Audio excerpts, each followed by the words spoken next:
मन मंदिरा गजर भक्तीचा.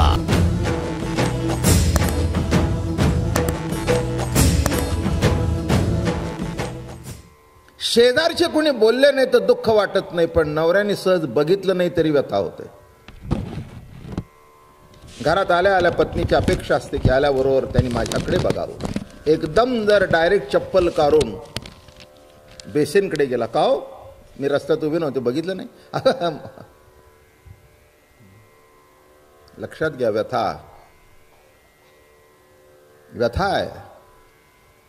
तसं इथे गवळणींच्या अंतःकरणामध्ये ती व्यथा निर्माण झाल्याशिवाय परमोच्च प्रेमाचा अनुभव येत नाही. कळ दिल्याशिवाय मूल होत नाही. पहिल्यांदा व्यथा आणि नंतर आनंद आहे का नाही. पहिल्यांदा ती व्यथाच आहे. कळ देते, ओरडते, आरडते, शेवटी सिझरिंगला तयार होते. काय व्यथा होते आणि त्या बाळाचं मुख बघितल्यानंतर आनंद सुरू होतो.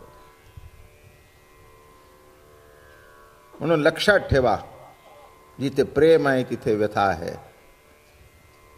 आणि म्हणून या नंद नंदनानी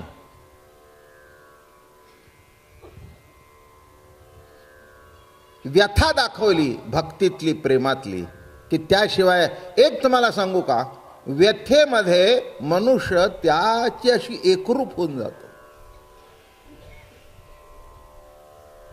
बघा, तुमचा पाय चांगला असताना तुमचं पायाकडे लक्ष जात नाही, पण पाय दुख लागल्यानंतर ना असाच धरून बसता.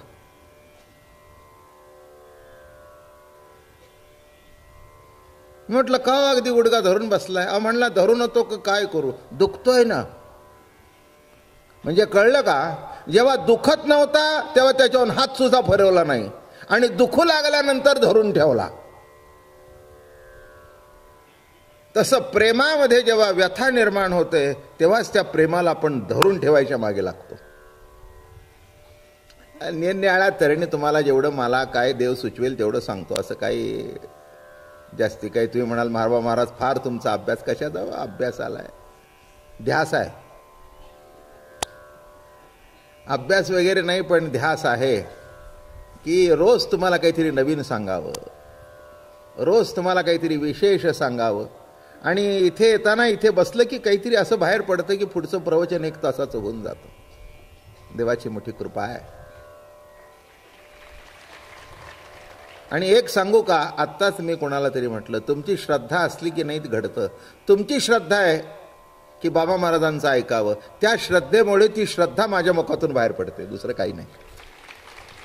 तुम्हाला वाटतं ना चांगलं ऐकावं, तुम्हाला वाटतं ना 1 तास जाऊन समाधान भेटावं, त्यामुळे ते प्रकट होतं. तसं बाबा महाराजाचं काही नाही आहे बरं का. इथे बसल्यानंतर फार मोठा आनंद मिळतो. तुम्हाला तर मिळतोच, पण मलाही मिळतो,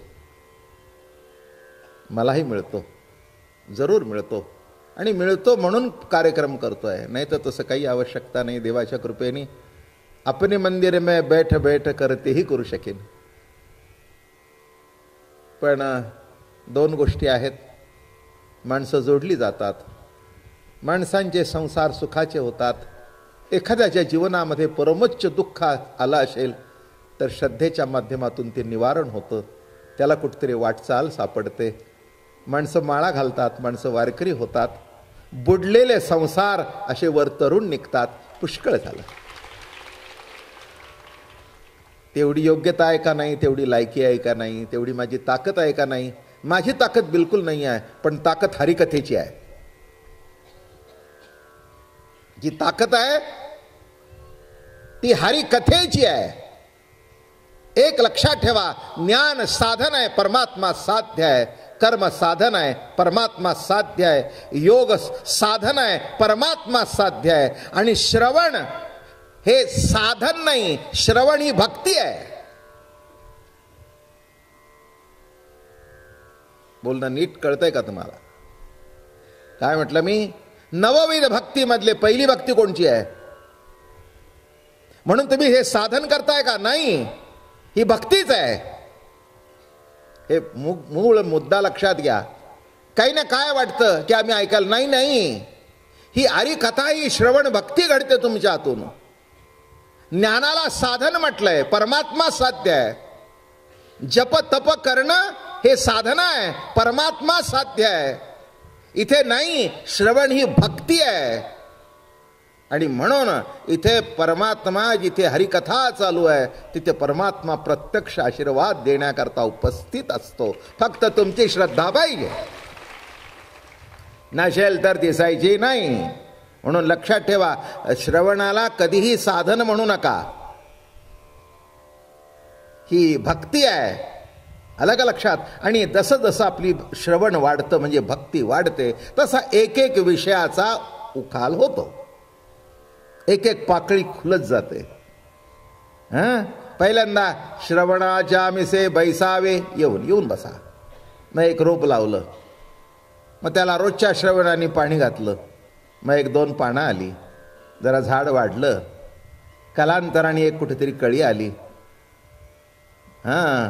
मग त्या कळीवर लक्ष ठेवून, म्हणजे आपण आपलं समजावं, आपल्या अंतःकरणामध्ये कुठेतरी एक कली उमळते भक्तिप्रेमाची. आपणच म्हणतो ना, अहो मला काही कळतच नव्हतं, मला इतकं आवडत पण नव्हतं, पण आमची बायको म्हणाली. असं सगळ्याच्या बाबतीत नाही. काही पुरुषांच्यामुळे बायका आल्या, त्या बायकांच्यामुळे पुरुष आले, असे दोघं मिळून आले आणि आमचे हॉल भरला. काय घडलं? हो, काही पुरुष काही इतके काही आपलं, चल जा तू आपले कथा ऐकायला जा, काहीतरी कर. मग ती म्हणली, अहो तुम्ही असं कसं नव्हतं, तुम्ही समजू नका उगीच काहीतरी, येऊन तर बसा तरी. बसा लागल्यावर म्हणला, बरं वाटलं बरं का. मग बरं वाटून इथे घरात काहीतरी बघण्यापेक्षा चला की माझ्याबरोबर. झालं, सुरू झाली वारी, सुरू झाली 1 महिन्याची. 1 महिन्याची वारी सुरू झाली. लक्षात ठेवा की मुद्दा लक्षात घ्या की इथे आपल्याला आपण हे साधन नाही आहे, आपण ही करतो ही भक्ती आहे, ही श्रवण भक्ती आहे. आणि म्हणून त्या श्रवण भक्तीच्या माध्यमातून एक एक भगवंताच्या स्वरूपाचं दर्शन, रूपाचं दर्शन करत करत करत करत त्याच्याशी एकरूप होणं.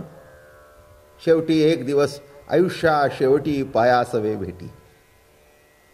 एक दिवस असं होऊन जावं की हे जे श्रवण केलेलं आहे ते श्रवण इतकं रोमरोमामध्ये मुलावं की कालांतराने मुलं बाळं जवळ असतील, घरदार जवळ असेल, पण असून सुद्धा त्याच्यामध्ये जैसे जळात पद्मपत्र असा तो राहील. आणि उत्तर आयुष्यामध्ये शेवटच्या काळामध्ये त्या प्रभूशी श्रवण भक्तीने एकरूप होईल. हेच भागवताचं सार आहे. परीक्षितीचा शेवटचा काळ आहे.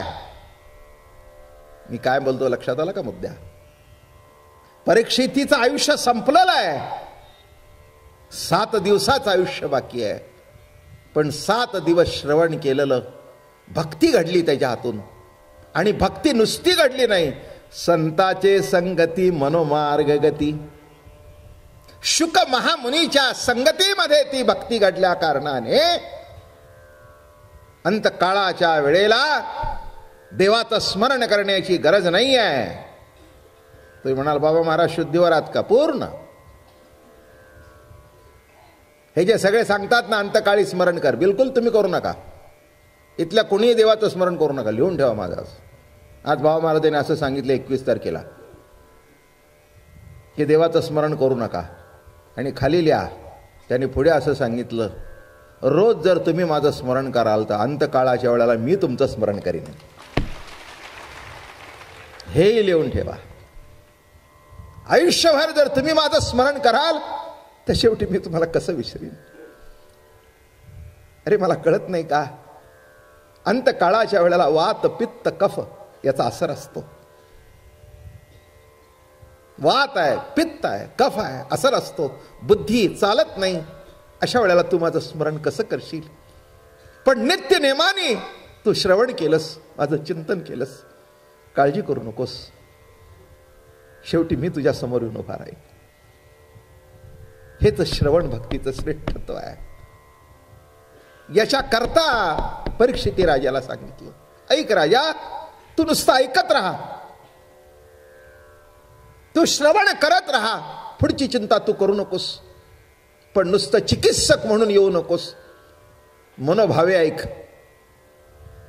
तनु मनु शरण विनटलो तुझे पायी, बाप रखुमा देवी वरा विठ्ठला वाचोनी, आणुने काही.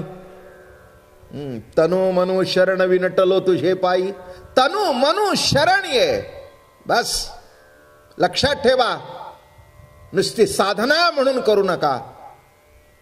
ही माझी भक्तीचा भाग आहे. या दृष्टिकोनातून घ्या.